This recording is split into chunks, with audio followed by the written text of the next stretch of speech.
नमस्कार दोस्तों, मैं एस के शर्मा बीबीसी इंडिया से आपका हार्दिक स्वागत करता हूं।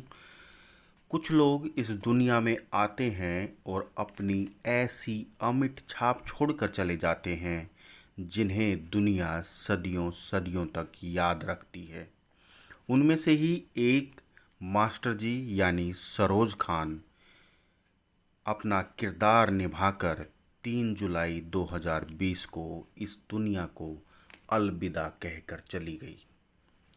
दोस्तों, डांस की दुनिया में अपना मुकाम बनाने वाली मास्टर जी यानी सरोज खान की जीवन गाथा काफ़ी प्रेरक है। उनके पिता देश विभाजन के समय कराची से मुंबई आ गए थे। कराची में उनका परिवार अमीर हुआ करता था। विभाजन के समय वह पैसे और सोना लेकर चले थे। रास्ते में बैग बदलने के साथ उनकी ज़िंदगी भी बदल गई। मुंबई में उन्हें चौल में रहकर गरीबों के समान जीवन यापन करना पड़ा। आज़ादी के 1 साल बाद मुंबई में जन्मी सरोज बचपन से डांस की ही दीवानी थी। उन्होंने 3 साल की उम्र में परछाई को देखकर डांस करना शुरू किया। यह देखकर उनकी मां उन्हें डॉक्टर के पास ले गई। डॉक्टर ने सरोज को फिल्मों में डालने की सलाह दी। यूं तो सरोज का असली नाम निर्मला नागपाल था, मगर फिल्मों के लिए उनके पिता ने उनका नाम सरोज रख दिया, क्योंकि वो नहीं चाहते थे कि उनके परिवार को पता चले कि उनकी बेटी फिल्मों में काम करती है। एल.वी. प्रसाद की फिल्म शारदा में उन्होंने अभिनेत्री श्यामा के बचपन का किरदार निभाया। बाल कलाकार के तौर पर कई फिल्में की। उन्होंने 10 साल की उम्र में बैकग्राउंड डांसर के तौर पर काम करना शुरू किया और पहला ग्रुप डांस मधुबाला जी के साथ किया। जब सरोज 10 साल की थी तभी उनके पिता का निधन हो गया। परिवार में माँ और 4 बहनें और एक भाई भी था। उनके घर के बगल में भजिया बनाने वाला रहता था। वह शाम को बची भजिया और पाव उनकी माँ को देता था ताकि बच्चों का पेट भर सके। एक बार उन्होंने शशि कपूर के साथ ग्रुप डांस किया। घर की हालत खस्ता थी। उन्होंने शशि कपूर से कहा कि कल दिवाली है और गाने का पेमेंट 7 दिन बाद मिलेगा। यह सुनकर शशि कपूर ने कहा, मेरे पास इस वक्त 200 रुपये हैं, आप ले लीजिए। उनकी निजी ज़िंदगी भी उतार चढ़ाव वाली रही। उस दौर के मशहूर कोरियोग्राफर बी सोहनलाल से डांस सीखते हुए सरोज उन्हें दिल दे बैठी। उस वक्त सोहनलाल की उम्र करीब 43 साल और सरोज की उम्र 13 साल थी। उन्हें पता नहीं था कि सोहनलाल शादीशुदा हैं। सरोज 14 साल की उम्र में पहली बार मां बनी। सोहनलाल बेटे को अपना नाम देने को तैयार नहीं हुए। इसी बीच सोहनलाल ने उनके रिश्ते बिगड़ते बनते रहे। एक बेटी भी हो गई। 1969 में सरोज और उनके दोनों बच्चों को छोड़कर सोहनलाल चेन्नई चले गए। मुश्किलों का सामना कर रही सरोज ने अस्पताल में नर्स का काम भी किया। कोरियोग्राफर बनने में साधना ने उनकी मदद की। उन्होंने अपनी फिल्म गीता मेरा नाम में ब्रेक दिलाया। वहां से कोरियोग्राफर का करियर शुरू हुआ। इसी दौरान उनकी मुलाकात बिजनेसमैन सरदार रोशन खान से हुई। दोनों ने शादी कर ली। यहीं पर निर्मला नागपाल हिंदू से एक मुसलमान बन गई। राजसी प्रोडक्शन ने उन्हें राज बब्बर की पहली फिल्म जज्बात में ब्रेक दिया। इंडस्ट्री में पुरुष कोरियोग्राफर का बोलबाला था। उसी दौरान धर्मेंद्र और हेमा मालिनी की प्रतिज्ञा मिली।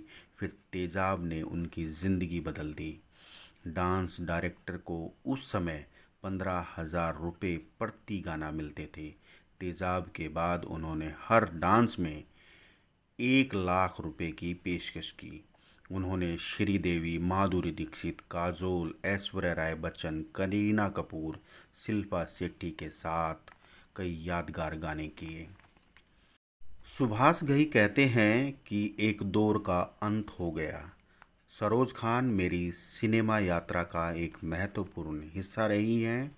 भारतीय सिनेमा में क्लासिकल डांस को कायम रखने वाली वह आखिरी कड़ी थी। परिवर्तन आया है, परिवर्तन आएगा, लेकिन सरोज खान नहीं आएंगी। हम सब उनके विद्यार्थी बनकर ही मास्टर बने हैं। सिनेमा उन्हें हमेशा याद रखेगा। मैं एक्टर्स को कहता था कि उनके एक्सप्रेशन को कॉपी करो और तुम जीत जाओगे। फिल्म लगान की हीरोइन ग्रेसी सिंह कहती हैं, उन्होंने मेरा हाथ पकड़कर सिखाया है। फिल्म लगान के गाने राधा कैसे न जले की रिहर्सल के समय मैं हर वक्त उनके आसपास ही रहती थी। सरोज जी ने मुझे इस गाने के लिए अपने सामने बिठाया, प्यार से मेरा हाथ पकड़कर पूरे गाने में चेहरे पर क्या भाव होने चाहिए यह सिखाया। वहीं महिमा चौधरी बताती हैं, अपनी फिल्म परदेस कर रही थी, उनके साथ मैंने इस फिल्म में जहाँ पिया वहाँ मैं और आई लव माई इंडिया गाना किया था।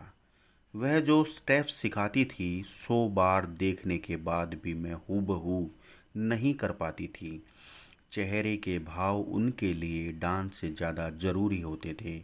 मुझे डांस सीखने में बहुत वक्त लग रहा था।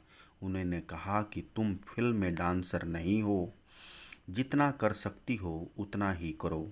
वह सिर्फ डांस ही नहीं, कॉस्ट्यूम भी देखती थी, उसके बाद ही गाने पर डांस सेट करती थी। मशहूर अदाकारा काजोल कहती हैं, उन्होंने मुझे बहुत कुछ सिखाया।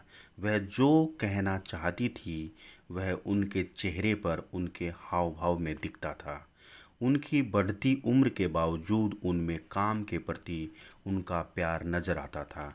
वहीं शाहरुख खान कहते हैं, फिल्म इंडस्ट्री में मेरी पहली गुरु, अब तक मिले सबसे अधिक ख्याल रखने वाली, प्यार करने वाली और प्रेरणादायक व्यक्तित्व वाले लोगों में से एक थीं। हम आपको याद करेंगे। वहीं अजय देवगन जी कहते हैं, एक तकनीशियन का पुत्र होने के नाते मुझे पता है कि सिनेमा में एक्सपर्ट से ज़्यादा कैमरे के पीछे काम करने वालों का योगदान होता है। आप एक संस्थान की तरह थी और आपकी कला अनोखी थी। दोस्तों, निर्मला नागपाल यानी सरोज खान का जन्म 22 नवंबर 1948 को और उनकी मृत्यु 3 जुलाई 2020 को हुई। उन्होंने अनेकों फिल्म फेयर राष्ट्रीय पुरस्कार जीते। वो डांस में बसती थी और डांस उनमें। वो अपने आप में नृत्य की एक विश्वविद्यालय कही जाती थी। वो सच्ची मास्टर जी थी। जब भी उन्हें किसी का गाना पसंद आता था तो वो 1 रुपया पुरस्कार देती थी। दोस्तों, अगर आपको ये महत्वपूर्ण जानकारी अच्छी लगी तो आप हमारे इस चैनल को सब्सक्राइब कीजिए, लाइक कीजिए और अपने दोस्तों में शेयर कीजिए। साथ ही बेल आइकन ज़रूर दबाइएगा ताकि हमारी आने वाली नेक्स्ट वीडियो का नोटिफिकेशन सबसे पहले आप तक पहुंचे। दोस्तों, अगर आप कोई भी महत्वपूर्ण विषय पर वीडियो बनवाना चाहते हैं तो आप हमारे कमेंट बॉक्स में आइए और अपने विचार लिखिए। इसी के साथ बीबीसी इंडिया को दीजिए इजाज़त। हम मिलते हैं अपनी नेक्स्ट वीडियो में। तब तक के लिए जय हिंद, जय भारत।